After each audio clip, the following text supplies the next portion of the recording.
going on? Welcome to No Chill Promos. How y'all doing? Hope you're having a blessed day as always.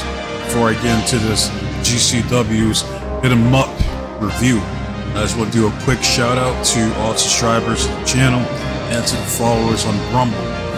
Now at 44 subs. I'm almost at 50. That's just crazy to me, man. Like, thank you. Again, come on here. Every video I do, I'm gonna thank you guys. Like all the content creators out here, you guys decide to check out my content. So, from the bottom of my heart, I appreciate it. But let's get into this review. I'm gonna make this shit real quick because the show itself is decent, but there's a lot of riff-raff and trash that I don't particularly care for. So, we're gonna start off with the first match. That's Broski Jimmy, I guess that's his name, or Jimmy Page, or where the fuck his name is. I don't fucking know. This dude looks like a bona fide enhancement talent if I've ever seen him. Alright, I guess Matt Cardona, the indie guy, has taken his man under his wing, and he's now his protege. So, at least me to think, what the fuck is going on with Matt Cardona, man? Like, out of all the people on the roster, you choose this dude to follow your lead? He comes out to start the show, he cuts a shitty promo, and half the people in the audience look like they could whoop his ass. Especially one person in particular that he calls out, and that's Daddy Longneck. If you don't know who that is, he's a viral sensation. Man has the world's longest neck. Alright, he's 90 pounds of pure muscle. Alright, one of my rules in life, that is, I don't make fun of people who have any type of disability or any type of physical deficiencies. Alright? It's a real asshole to make fun of people like that, and I have my boundaries. Now, before Longneck enters the ring and gives Jimmy the fade, Jordan Oliver comes out for the save. I've seen Jordan Oliver before in MLW, who was one half of Injustice with Myron Reed, and I like these guys mainly because of their theme song, Guilty Conscience by Eminem. They had an instrumental for it, you know, the dun dun dun dun dun dun dun dun dun dun dun dun dun dun dun dun. Yeah, that shit, you know, that shit goes hard. Alright. As far as the match itself, easy skip. Alright, I did not care. Unless you like Daddy Longneck, you just want to see him go out there and do his thing. Who cares? Alright, I don't care about Jordan Oliver, and I don't care about Broski Jimmy, whatever the fuck his name is. Alright. But now you move on to the next match. And one of the main reasons I'm watching this card in the first fucking place. Like, I'm not one of those people, I'm not a tribalist. Alright, I watch whatever the fuck I want when it comes to wrestling. It just all depends on who's on the card. Alright, if there's a certain wrestler that I like, or they're one of my favorites currently, I'm gonna check out the show. And that's this match right here. You got Megan Bayne, the Mazicos, the Amazon, the real Wonder Woman, a professional wrestler. Alright, look at her, and she is absolutely gorgeous. Alright, sexy as fuck. Alright, she's number 3 on my list of female wrestlers. Number 1 right now is still Jamie Hayter. I don't give a fuck. Alright, I still believe Jamie is the best in the business.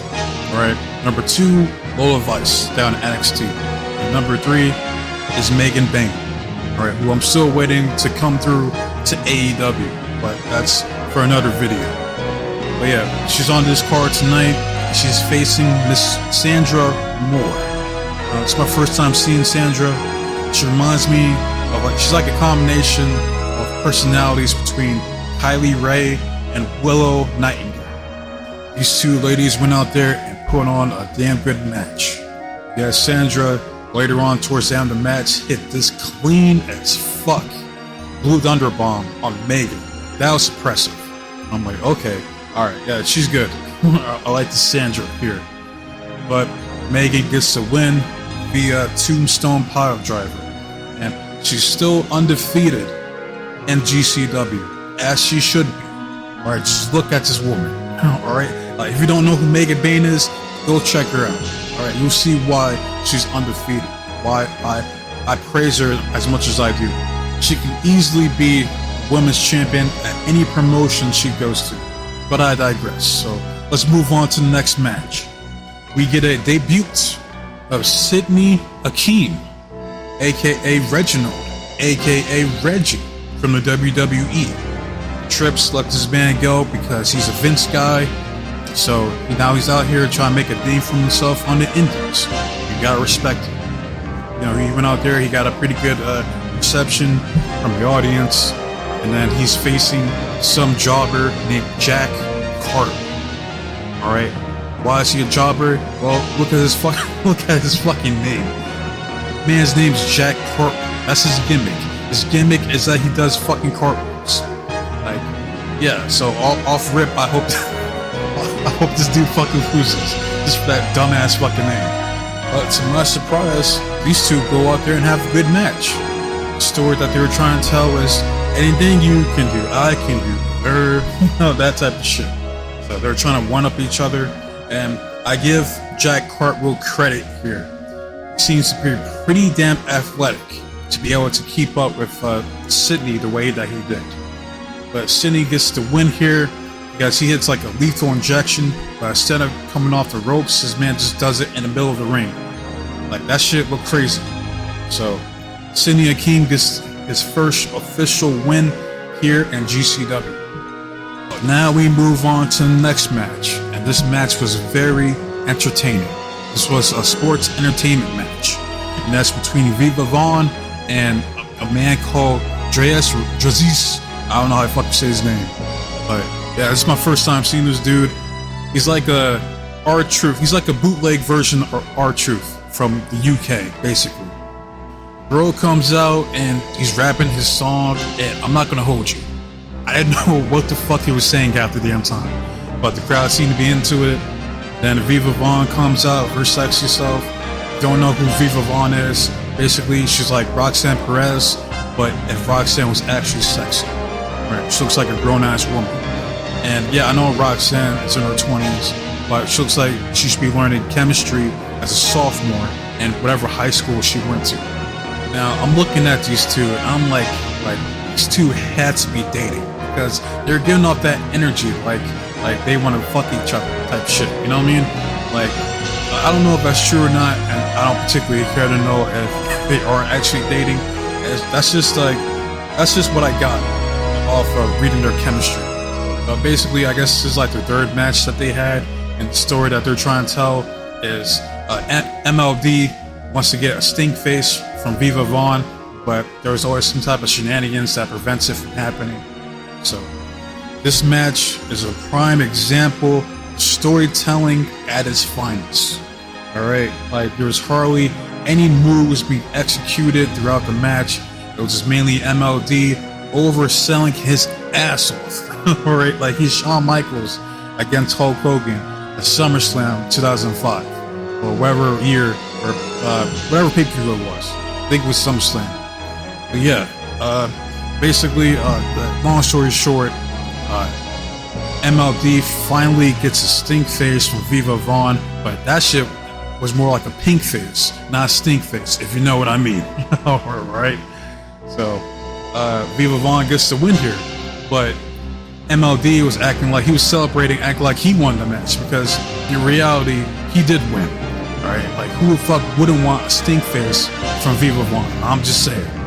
It's like getting a stink face from Rhea Ripley when she was doing that shit on some of the house shows. Like, you can bury them cheeks in my face any day of the week.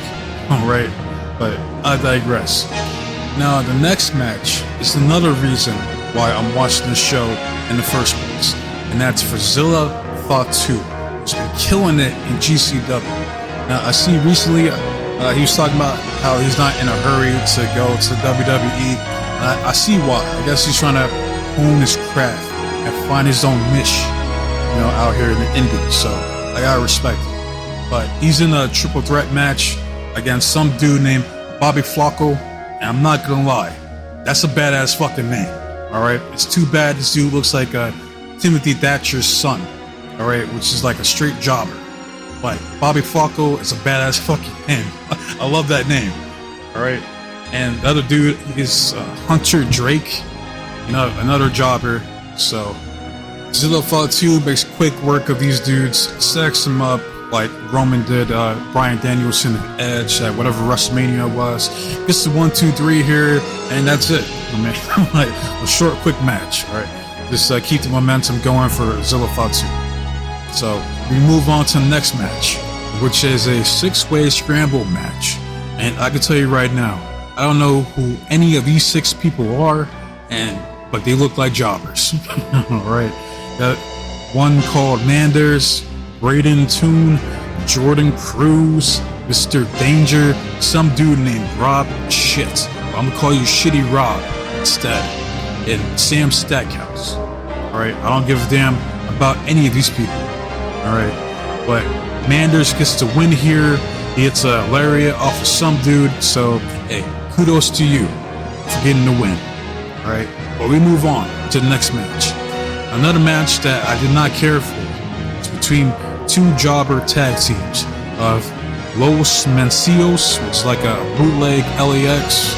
They go up against the Stoner Brothers, all right, which is like a bootleg Steiner Brothers, like a 2024 modern version of Steiner Brothers, basically. But yeah, I couldn't get into the match. I don't care about these tag teams, but bootleg LAX gets the win here, so good for them. But we move on to the next match. And this is the final reason I want to check out this card, and that's Kylie Rae. All right, I always like Kylie Rae from the moment I seen her, and I'm never a fan of like happy-go-lucky gimmicks, but for Kylie Rae, like I believe that like that's actually her, like that's her personality. So she pulls it off, in my opinion. But she has a match against Mr. Danhausen. Why is this match taking place? I have no fucking clue. Alright, but I'm watching the match. I'm watching Kylie Rae outwork Danhausen, for fuck's sake. But Danhausen gets the win by hitting a shitty GTS on Kylie Rae. Well, now we move on to the co-main event. I can tell you right now, I pretty much skipped this match. I give 2 fucks about this 6-way tag match. Alright, you got Dressy, or where the fuck we call it, stable of Alley Catch, Dark Sheik, and Iffy. Now, I'm not gonna lie to you, like, I swear, I didn't know up until this pay-per-view. I thought Alley Catch and Allison Kay were the same person up until this pay-per-view. I'm like, yo, is that Allison Kay? I'm like, why does she look different? And I'm like, oh shit, they're not. Like, all this time I thought they were the same person. That's crazy. So yeah, there you go, against some fucking jobber-ass tag team. I didn't care, but Dressy gets the win here. Good for them. But we move on to the main event, and that's for the GCW World Heavyweight Championship. You got the so-called bad boy, Joey Janela, who I guess won the belt for like 2.5 seconds until Mance Warner came in, stole the belt from him. So now Mance Warner is the champion. Oh, and before this match, I want to bring this up. I've seen highlights of Mance Warner versus Iffy. I guess it was at a Cage of Survival 3, and that match looked fucking insane from the highlights that they showed. Like, that shit looked crazy. I'm not gonna lie to you. Like so crazy, in fact, that I might even go check out that pay-per-view. Alright, so I'll give props where props is due to both men. I like Mance Warner. Like, he's like Tommy Dreamer if Tommy Dreamer was actually good. Like, this dude looks like a legit psychopath with like his facial expressions. And Iffy, he went out there and sacrificed his body to entertain the fans. I can never knock that, no matter who does it. So he was doing shit he didn't have to do.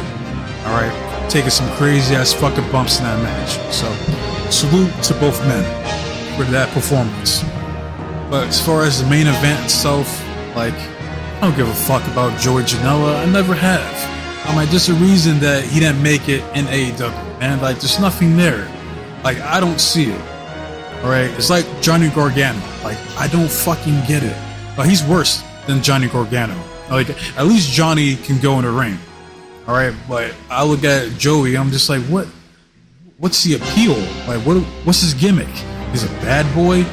What's he think? He's Samatanga now? Fuck out of here. But I'll tell you what, because I found out about this shit recently. Best thing Joey Janela has ever done was smash Gigi Dolan. Clearly, Gigi has her type of men. I don't know how Joey did it, but bravo, good sir. All right, that's an accomplishment. All right, for clapping them cheeks. So good for you. All right, but yeah, for his match, I mean, it was decent for what it was. Typical hardcore match. You know, you got your spots, you got blood everywhere. Brought out a ladder, you got chair shots, the whole 9 yards. But at the end, you got Blake Christian coming out and sabotaging the match because I guess he had to forfeit the GCW title. I don't know why. I hardly pay attention to what goes on at GCW as it is. So apparently he's back and he wants to reclaim the title that he never lost. So it makes sense. So the match ends in a draw. That was GCW Cinema pay-per-view. I give it 6.5 out of 10.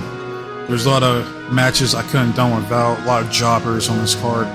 So it was decent for what it was. Like, it had their moments of matches that I enjoyed. So if you watched the pay-per-view, let me know your thoughts in the comment section. Love it, hate it, come subscribe to the channel. It's all it's saying to me. I just want to see the engagement from you guys. Alright, and try to wrap this up because this video was longer than I anticipated. So, the next video I got coming out, probably going to be doing the booking from Uncle Howdy and how I would have done things. So, that said, be safe, be blessed, take care of yourself. I'm out this bitch. Till next time, adios.